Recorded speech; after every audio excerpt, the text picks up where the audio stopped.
By the end of this year, there will be nearly 1 billion people on this planet that actively use social networking sites. The one thing that all of them have in common is that they're going to die. Now, while that might be a somewhat morbid thought, I think it has some really profound implications that are worth exploring. Now, what first got me thinking about this was a blog post authored earlier this year by Derek K. Miller, who was a science and technology journalist who died of cancer. And what Miller did was have his family and friends write a post that went out shortly after he died. Here's what he wrote in starting that out. He said, "Here it is. I'm dead, and this is my last post to my blog. In advance, I ask that once my body finally shut down from the punishments of my cancer, then my family and friends publish this prepared message I wrote, the first part of the process of turning this from an active website to an archive." Now, while as a journalist, Miller's archive may have been better written and more carefully curated than most, the fact of the matter is that all of us today are creating an archive that's something completely different than anything that's been created by any previous generation. Consider a few stats for a moment. Right now, there are 48 hours of video being uploaded to YouTube every single minute. There are 200 million tweets being posted every day.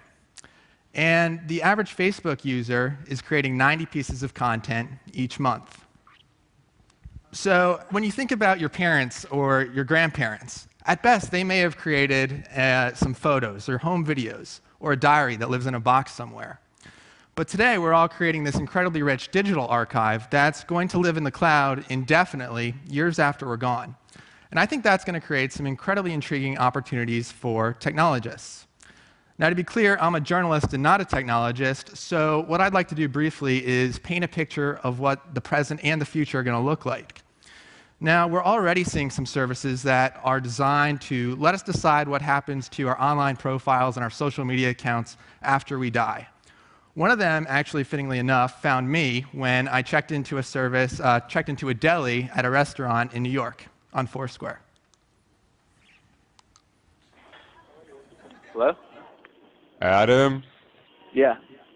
death can catch you anywhere, anytime, even at the organic. Who is this?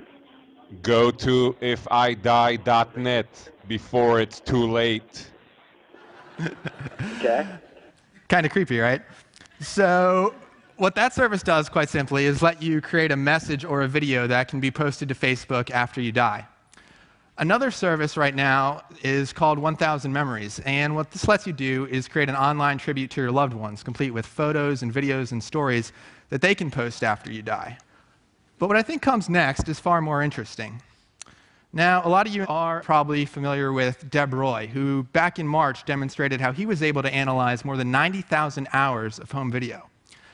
I think as machines' ability to understand human language and process vast amounts of data continues to improve, it's going to become possible to analyze an entire life's worth of content. The tweets, the photos, the videos, the blog posts that we're producing in such massive numbers. And I think as that happens, it's going to become possible for our digital personas to continue to interact in the real world long after we're gone, thanks to the vastness of the amount of content we're creating and technology's ability to make sense of it all. Now, we're already starting to see some experiments here. One service called My Next Tweet analyzes your entire Twitter stream, everything you've posted onto Twitter, to make some predictions as to what you might say next.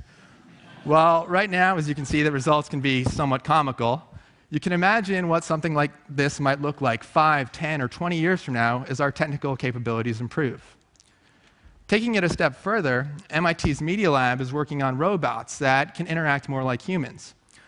But what if those robots were able to interact based on the unique characteristics of a specific person, based on the hundreds of thousands of pieces of content that that person produces in our lifetime? Finally, think back to this famous scene from election night 2008 back in the United States, where CNN beamed a live hologram of hip-hop artist will.i.am into their studio for an interview with Anderson Cooper. What if we were able to use that same type of technology to beam a representation of our loved ones into our living rooms, interacting in a very lifelike way based on all the content they created while they were alive? I think that's going to become completely possible as the amount of data we're producing and technology's ability to understand it both expand exponentially. Now, in closing, I think what we all need to be thinking about is if we want that to become our reality. And if so, what it means for our definition of life and everything that comes after it. Thank you very much.